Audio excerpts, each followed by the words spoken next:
अचो त ख़ती मसावतूं यानी लीनियर इक्वेशन्स जा कुझु हिसाब हल था कयूं ऐं असां हिकिड़ो हिसाब था खणूं ऐं उन हिसाब में असां लिखूं था फॉर एग्ज़ाम्पल त 3/x ऐं इन खे बराबरि था खणूं असां 5 जे यानी 5 जे।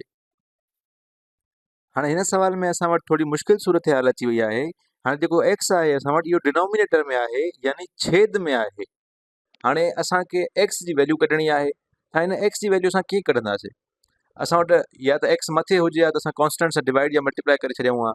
त हाणे हिते इन एक्स खे असांखे हल करण जे लाइ छा करिणो पवंदो त इक्वेशन खे ॿिन्हिनि पासनि खां एक्स सां मल्टीप्लाई करिणो पवंदो ऐं अगरि असां एक्स सां मल्टीप्लाई करे छॾींदासीं त हिते असां वटि जेको एक्स मल्टीप्लाई में आहे ऐं डिवाइड में आहे इहे पाण में कैंसिल थी वेंदा ऐं हिते 5 सां एक्स मल्टीप्लाई थी वेंदो।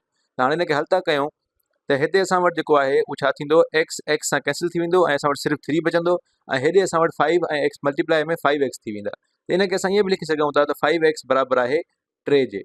त हाणे असां वटि 5 मल्टीप्लाई आहे एक्स सां त इन खे ख़तमु करण जे लाइ असां 1/5 सां ॿिन्हिनि पासनि ॾे मल्टीप्लाई करे छॾींदासीं या असां 5 सां डिवाइड बि करे सघूं पिया ॿिन्हिनि पासनि ॾे, ॻाल्हि साॻी ई आहे।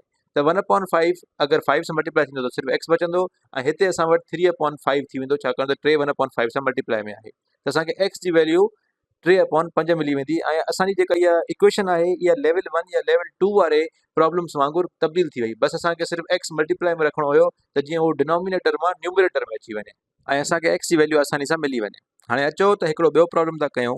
मिसाल था खणूं त असां वटि हिकिड़ो प्रॉब्लम आहे जेको आहे त असां वटि हिकिड़ो एक्स आहे ऐं उन सां गॾु जोड़ में आहे 2 ऐं उहो वरी डिवाइड थियल आहे वंड थियल आहे एक्स प्लस 1 सां ऐं उनखां पोइ बराबरि जी निशानी ॾेई असां हिनखे बराबरि था कयूं 7 जे।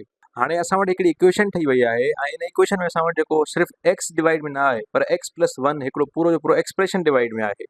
हाणे इनखे ख़तमु करण जे लाइ असां छा कंदासीं त असां इहो सॼो जो सॼो एक्स प्लस 1 जेको आहे इहो सॼो जो सॼो मल्टीप्लाई में लिखंदासीं ऐं ॿिन्हिनि पासनि जो मल्टीप्लाई करे छॾींदासीं। त असां वटि जेको हिते लेफ्ट हैंड साइड आहे उन में एक्स प्लस 1/1 मल्टीप्लाई कंदासीं ऐं राइट हैंड साइड ॾे बि असां एक्स प्लस 1/1 मल्टीप्लाई करे छॾींदासीं। त हिन पासे खां असांजो जेको एक्स प्लस 1 आहे उहो एक्स प्लस 1 सां कैंसिल थी वेंदो ऐं असां वटि एक्स प्लस 2 बचंदो। त असां हेठि लिखूं था एक्स प्लस 2 ऐं हुन पासे खां जेको इहो बराबरि थींदो त 7 मल्टीप्लाई थी वेंदो एक्स प्लस 1 सां त 7 मल्टीप्लाइड बाय एक्स प्लस 1 लिखी छॾींदासीं। हाणे हिते वटि असां वटि एक्स प्लस 2 साॻियो ई रहंदो ऐं इक्वेशन जे सॼे पासे ॾे असां वटि 7 मल्टीप्लाई थियल आहे एक्स प्लस 1 ॿिन्हिनि सां यानी असां वटि डिस्ट्रीब्यूटिव प्रॉपर्टी यानी तक़सीमी ख़ासियत लॻल आहे। त 7 एक्स सां मल्टीप्लाई थियल आहे त 7 एक्स थी वेंदो ऐं 7 1 सां मल्टीप्लाई थियल आहे त उहो 7 * 1 7 थी वेंदो।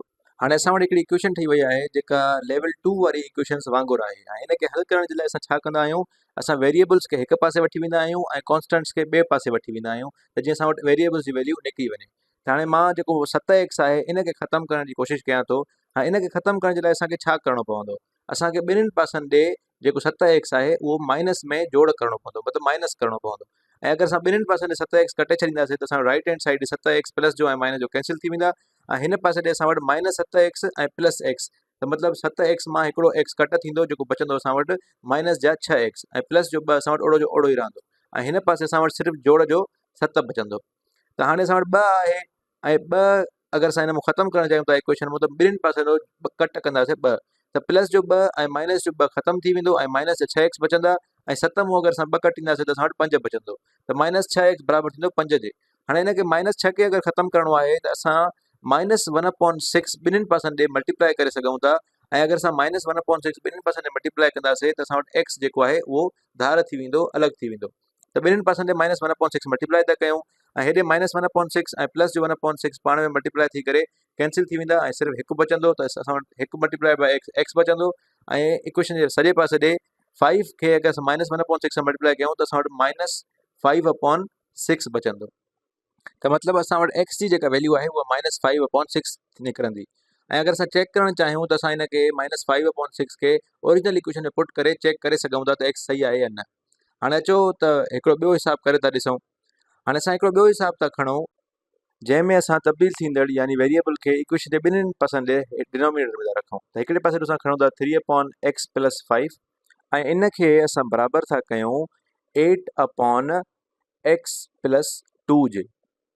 हाणे ॾिसो त असां वटि डिनोमिनेटर में एक्स आहे ॿिन्हिनि पासनि ॾे पर पहिरियों असां x + 5 खे हल था कयूं त x + 5 ख़तमु करण जे लाइ असांखे छा करिणो पवंदो त असां x+5 खे ख़तमु करण जे लाइ ॿिन्हिनि पासनि ॾे असांखे x+5 मल्टीप्लाए करणो पवंदो। त असां वटि x+5 कैंसिल थी वेंदो। त असां ॿिन्हिनि पासनि ॾे x+5 जेको आहे उहो मल्टीप्लाए था कयूं। त असांजो जेको लेफ्ट हैंड साइड आहे ओॾे असांजो x+5 मल्टीप्लाए ऐं डिवाइड पाण में कैंसिल थी वेंदो ऐं असां वटि सिर्फ़ु 3 बचंदो। ऐं असां वटि जेका राइट हैंड साइड आहे उन में 8 मल्टीप्लाए थी वेंदो x+5 सां ऐं असां वटि x+2 जेको डिनोमिनेटर में आहे उहो ओड़ो जो ओड़ो ई रहंदो, साॻियो ई साॻियो। हाणे ॾिसो त असांजो 8 मल्टीप्लाए में आहे, यानी डिस्ट्रीब्यूटिव तक़सीम थियण वारी ख़ासियत लॻल आहे, त 8 ॿिन्हिनि सां मल्टीप्लाए थींदो। 3 ओड़ो जो ओड़ो था लिखूं त 8 इंटू x असां वटि 8x थी वेंदो ऐं 8 पंज असां वटि 40 थी वेंदा ऐं डिवाइड में असां वटि x+2 साॻियो जो साॻियो ओड़ो ई रहंदो। हाणे असां वटि वरी डिनोमिनेटर में x आहे, त हिन खे ख़तमु करण जे लाइ असां ॿिन्हिनि पासनि ॾों x+2 खे मल्टीप्लाए करे छॾींदासीं। अगरि असां इक्वेशन जे ॿिन्हिनि पासनि ॾों x+2 खे मल्टीप्लाए कंदासीं त असांजी इक्वेशन साॻी बि रहंदी ऐं असांजो डिनोमिनेटर में x ख़तमु बि थी वेंदो। त हेॾे असांजो 3x+2 सां मल्टीप्लाए में आहे ऐं वरी डिस्ट्रीब्यूटिव प्रॉपर्टी लॻल आहे, त 3x सां मल्टीप्लाए थींदो त 3x थी वेंदो ऐं 3 2 सां मल्टीप्लाए थींदो त असां वटि 6 थी वेंदो। छाकाणि त हिते डिस्ट्रीब्यूटिव प्रॉपर्टी लॻी ऐं 3 ॿिन्हिनि सां मल्टीप्लाए थियो। हाणे अचूं त राइट हैंड साइड ते, त असां वटि x+2 जेको मल्टीप्लाए में आहे डिवाइड में आहे उहो कैंसिल थी वेंदो ऐं मथे असां वटि 8x + 40 बचंदो। हाणे ॾिसो त असां वटि 8x आहे ऐं हिन खे ख़तमु करण जे लाइ असां छा था करे सघूं, असां इक्वेशन जे ॿिन्हिनि पासनि ॾों 8x खे माइनस था करे छॾियूं ऐं अगरि असां ॿिन्हिनि पासनि ॾों माइनस कंदासीं त असां वटि 8x ख़तमु थी वेंदो। हिन पासे ॾांहुं राइट हैंड साइड असांजो 8x प्लस ऐं माइनस जो कैंसिल थी वेंदो ऐं हेॾे असां वटि 3x प्लस जो आहे ऐं 8x माइनस जो आहे त 5x बचंदो ऐं प्लस जा 6 ओड़ा जो ओड़ा बचंदा ऐं राइट हैंड साइड ते असां वटि सिर्फ़ु प्लस जा 40 बचंदा ऐं लेफ्ट हैंड साइड ते असां वटि प्लस में 6 आहे ऐं हिन खे ख़तमु करण जे लाइ असां इक्वेशन जे ॿिन्हिनि पासनि ॾों 6 खे सबट्रैक्ट करे सघूं था, यानी कट करे सघूं था। त असां वटि जेका इक्वेशन आहे, हाणे असां वटि जॻह ख़तमु थी वई आहे त मां हिन खे मथे करे लिखां थो, उमेदु आहे त तव्हांखे सम्झ में ईंदो। त हाणे लेफ्ट हैंड साइड ते असांजो जेको प्लस जो 6 ऐं माइनस जो 6 आहे कैंसिल थी वेंदो, त असां वटि सिर्फ़ु -5x बचंदो ऐं जेका असांजी राइट हैंड साइड आहे यानी साॼे हथ वारी आहे उन में 40 मां 6 कट थियल आहिनि त असां वटि 34 बचंदा।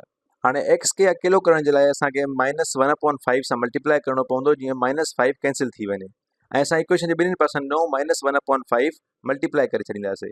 लेफ्ट हैंड साइड ॾों असांजो -1/5 ऐं -5 कैंसिल थी वेंदा ऐं सिर्फ़ु x बचंदो ऐं हेॾां असांजो -34/5 थी वेंदो। त असांजो जेको x आहे, असां वटि x जी वैल्यू निकिरंदी -34/5। अगरि तव्हां सम्झी वियो हिते असां कीअं ऐं छा कयो हुयोसीं, त तव्हां आसानी सां लेवल 4 जा जेके बि प्रॉब्लम्स आहिनि उहे हल करे वेंदव।